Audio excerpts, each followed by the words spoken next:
大家好，我是 Linda， 欢迎大家回到我们 Truffle 单车小百科。本集节目由 FSA Vision 赞助播出。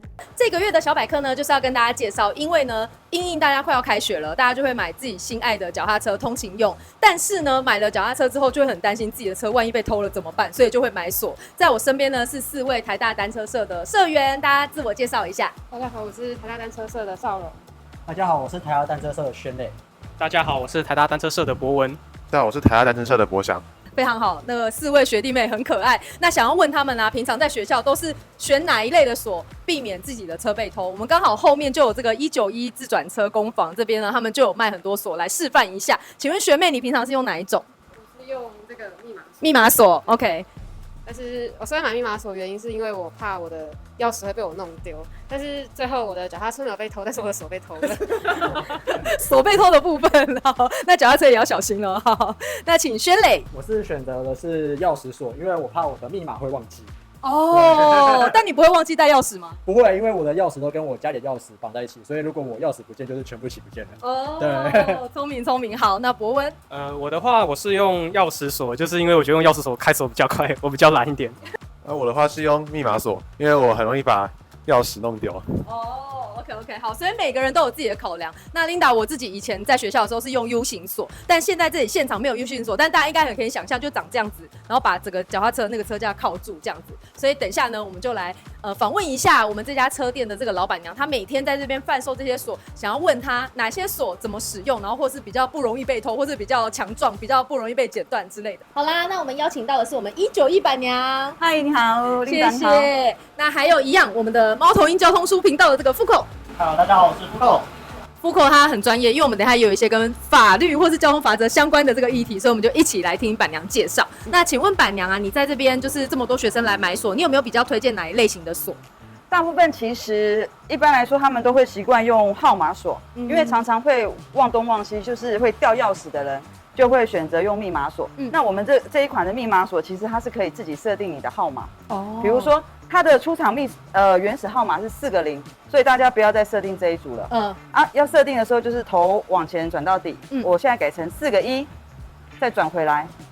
然后锁上去，转乱就好了。对啊，只是说用密码锁，大家台大的同学会有一个迷思，就是说好像很容易被人家解开。对啊，会不会把别人重置就可以重新设定密码？基本上密码锁要破解没有那么容易，大部分都是同学他们的习惯就是锁上去之后没有弄乱，只动最后一码。那很多人又设定生日，所以大部分都是被猜的，猜到你的密码。而不是真的被解开的。了解。对，像这种密码锁啊，它表面上是有10000种组合，但是如果你用生日的话，你就会变成只剩下1000多种组合了。对，因为12月而已。对。你数学好好，我完全听不懂刚刚是什么意思。原来如此。对。那另外一款就是像这种钥匙锁，钥匙锁的话其实也是蛮方便的。像刚刚同学就是有说他习惯跟家里的钥匙绑在一起，对，那就是每一把的钥匙锁都会附2把钥匙，尽量把它分开放，不见了一只还有一只。那其实这种都是同性质的锁，那小偷如果真的要偷的话，都是用捡的方式，就是没有真正的预防的锁，但是你不锁，就是在这个环境就是直接被车子就被借走了。对。那刚刚有聊到那个 U 型锁的部分，现在比较少人在用这个，对不对？对，比较少，因为它很容易，因为在校园里面，它常常会淋雨嘛，锁头的地方就很容易卡住。有时候真的就是完全开不开，就造成同学一些困扰。就干脆就是用这一种锁。那我们191还有出这一款锁，它是用链条式的，链条式的号码锁，它也是可以设定自己的号码。那我觉得这个还不错，就是它是链条嘛。对。你晚上也可以拿来做个防身工具。锁解开了就可以，看到小偷走。对，这个还蛮有一些杀伤力的，我觉得防身还蛮好用的。大致上锁就是这几类啦，就是重点就是他们不要锁上去之后只转一格，然后尤其是生日就可以避免被偷这样。对，大部分都是我们大概遇到有10个里面有8个都是只转1码，车子不见了。了解。好，那我也很好奇，就是像有些人可能会不小心锁错别人的脚踏车，或是有人有意为之，想说，我去上一个课看到这台车我很想要，我就先把它锁起来，这样子是有法规上面的问题吗？在刑法上，这可能构成强制罪的要件。那实际上到底有没有该当，有没有成罪，这还是要上到法律的部分，由法官来判决。那如果你的车被不认识的锁锁住的时候，其实你剪断它有没有违反毁损罪的部分，这个一样也是要交由法院来判断。但是我可以说，它实际上因为你的车子被其他的锁锁住了，你没办法使用你的财产，那这个时候算是一种现在不法之侵害。你可以主张刑法23条做正当防卫，去破坏这个锁，然后去继续使用你的脚踏车。那当然这个部分你不可以逾越必要的原则。也就是说，你不可以为了解开这个锁而去破坏这个锁以外的其他东西。比方说，你是2台车被一个锁锁在一起，结果你去破坏到了另一台脚踏车，那这已经逾越必要的部分了。哦，原来如此，所以就是不小心被锁住的话，要是我啦，我可能会先找警察，请警察来处理。对，因为我也没有工具去把锁剪断嘛。但是同学们真的要小心，不要一不小心上课急的时候就把别人的车锁在一起了，这样是违法的。好，那刚刚了解到有这么多种不一样的锁啊，我也很好奇，到底怎么锁会比较好？我先问一下那个夫口，如果你要锁的话，你会怎么锁？我的话应该是会从后轮锁，因为我看过非常多那种柱子上面只剩下轮子的，那很明显就是它只有锁轮子跟柱子啊，结果整个车架就被人家搬走了，只留轮子在那边。所以为了避免这种事情，我应该是会从后轮锁，然后直接从这个地方把锁扣起来，把轮子跟车架绑在一起。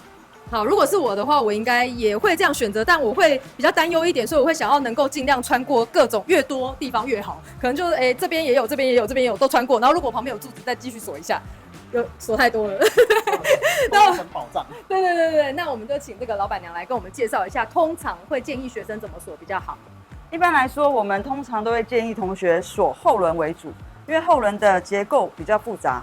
那记得就是我们穿过轮框之后，一定要跟一个货架勾在一起，然后把锁转乱，号码锁转乱，就是完成上锁的动作了。那很重要的就是有的同学啊，他都只锁一个轮子。基本上这样子是错误的说法，没有什么意义。对啊，这样根本还是可以骑啊，只是会卡到地面而已。它还是可以往前推，只是它就是会卡到地面这样子，所以不建议这种说法。那有时候啊，像在公馆那边，会建议就是如果旁边有停车架，就是刚刚 Linda 你讲的，就是尽量勾以车架的地方去跟柱子做结合，而不是以轮框，因为今天小偷要偷的都是车架。它轮框、货架这些都是可以更换的，唯独车架它没有办法更换。所以你常常会看到某一些品牌的车子，它前轮是做快拆的，就剩下一个轮子跟锁留在那边，整台车架就被带走了。对，OK， 所以同学们在锁的时候要注意，不要偷懒，想说只锁有锁意思一下就好，其实不行，还是很容易爱车就这样被偷走。对。好，刚刚听板娘分享了这么多，终于知道锁要怎么选择，还有到底要怎么锁。那我这边也很好奇，想问各位同学有没有被偷过单车的经验？我有被偷过一次，然后我同学也有被偷过一次。那我之前被偷的经验是我把脚踏车停在捷运站，然后我想说台湾治安太好了，应该不会被偷，所以我就不锁车了。结果后来就真的车子就不见了。不锁车？对，我真的不锁车，我开始相信台湾的治安了，这样子。对。OK， 好，那还有其他人吗？过分相信台湾治安的部分就被偷，其他的反而不相信的就没有问题，这样子。好，但今天呢，就是很开心，谢谢那个板娘，还有谢谢猫头鹰交通书的夫控跟我们分享这么多，也谢谢台大单车社的同学们一起来共襄盛举。那未来呢，也是一样，在校园里面啊，就是锁车其实真的很重要啊。这个不锁的部分呢，几乎就是张开双手欢迎大家来借用你的车嘛，对不对？所以共享单车，对 ，U bike 不够多，你自己来做 U bike。对，所以下次呢，就是同学们开学的时候要购买锁的时候，就可以参考我们这一集。那也欢迎大家继续锁定我们 Travel 单车小百科，未来还会有很多单车相关知识跟大家分享。谢谢大家，拜拜，拜拜。